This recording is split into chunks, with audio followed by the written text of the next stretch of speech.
Hello everybody, welcome to Matt's Cookhouse, where I share easy to cook recipes.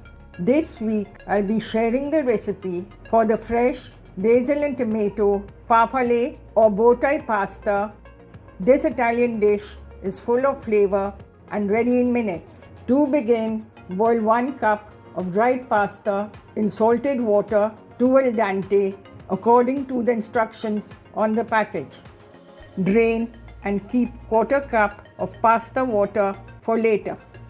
Heat 2 tablespoons of olive oil in a pan. Add in 1 tablespoon of sliced garlic and half a cup of chopped onions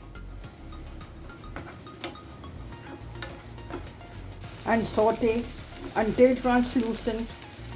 Add in 1 cup of halved cherry tomatoes, half teaspoon salt, half teaspoon white pepper powder, half teaspoon red chili flakes and half teaspoon dried parsley.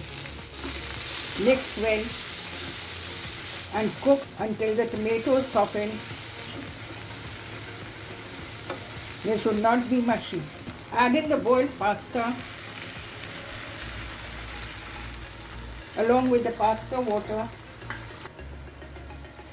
Add half cup torn basil leaves and 1 tablespoon lemon juice. Mix well and cook for a few minutes. Check the salt and add more if required. The fresh basil and tomato farfalle pasta is ready to serve. For more such recipes, follow me at Matt's Cookhouse and be sure to like, share and subscribe.